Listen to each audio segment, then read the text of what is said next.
الحمد للہ رب العالمین والعاقبۃ للمتقین والصلاة والسلام علی نبیہ الکریم اما بعد فاعوذ باللہ من الشیطان الرجیم بسم اللہ الرحمن الرحیم یا ایہا الذین آمنوا کتب علیکم الصیام کما کتب علی الذین من قبلکم لعلکم تتقون وقال اللہ تبارک وتعالی شہر رمضان الذی انزل فیہ القرآن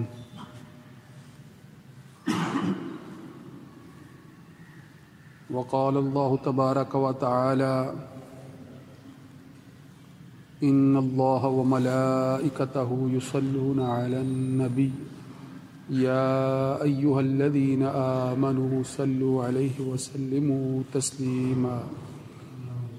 اللهم صل على سيدنا ومولانا محمد وعلى آل وأصحاب سيدنا ومولانا محمد وبارك وسلم عليه۔ سامعین محترم، شعبان المبارک کا مہینہ دوسرا عشرہ ختم ہونے والا ہے، 17 شعبان ہے، اور رمضان المبارک کے مہینے کی آمد ہے۔ اس سلسلے میں پچھلے جمعۃ المبارک کو 15 شعبان کی فضیلت کے حوالے سے، جو شب بارات ہے اس کی فضیلت کے حوالے سے گفتگو کی گئی تھی، اور یہ بات اس انداز میں بھی کی گئی تھی کہ چونکہ اس وقت ہمارا ملک کئی طرح کے بحرانوں کا شکار ہے اور بہت سے مسائل سے نبرد آزما ہے، بہت سے مسائل میں گھرا ہوا ہے، اور مسائل جو ہے وہ کئی طرح کے ہیں۔ ہمارے کہہ لیں کہ معاشی مسائل ہیں، معیشت سے متعلق مسائل ہیں، ملکی سطح پر بڑے مسائل ہیں، اسی طرح سیاسی مسائل ہیں۔ اس وقت سیاسی بحران کی صورتحال ہے، معاشی بحران کے ساتھ سیاسی بحران، دونوں بحران جڑے ہوئے ہیں ایک دوسرے کے ساتھ، ان کا جو ہے وہ تعلق ہے کہ سیاسی استحکام نہیں ہے تو معیشت اور خراب ہوتی چلی جا رہی ہے، اور جتنی معیشت اور خراب ہوتی چلی جاتی ہے سیاسی حلقوں میں ہلچل بڑھتی رہتی ہے اور بڑھتی چلی جاتی ہے، اور وہ مزید بحران کی طرف سیاسی معاملات کو آگے دھکیلتی چلی جاتی ہے۔ اور کسی قدر یہ چیزیں پھر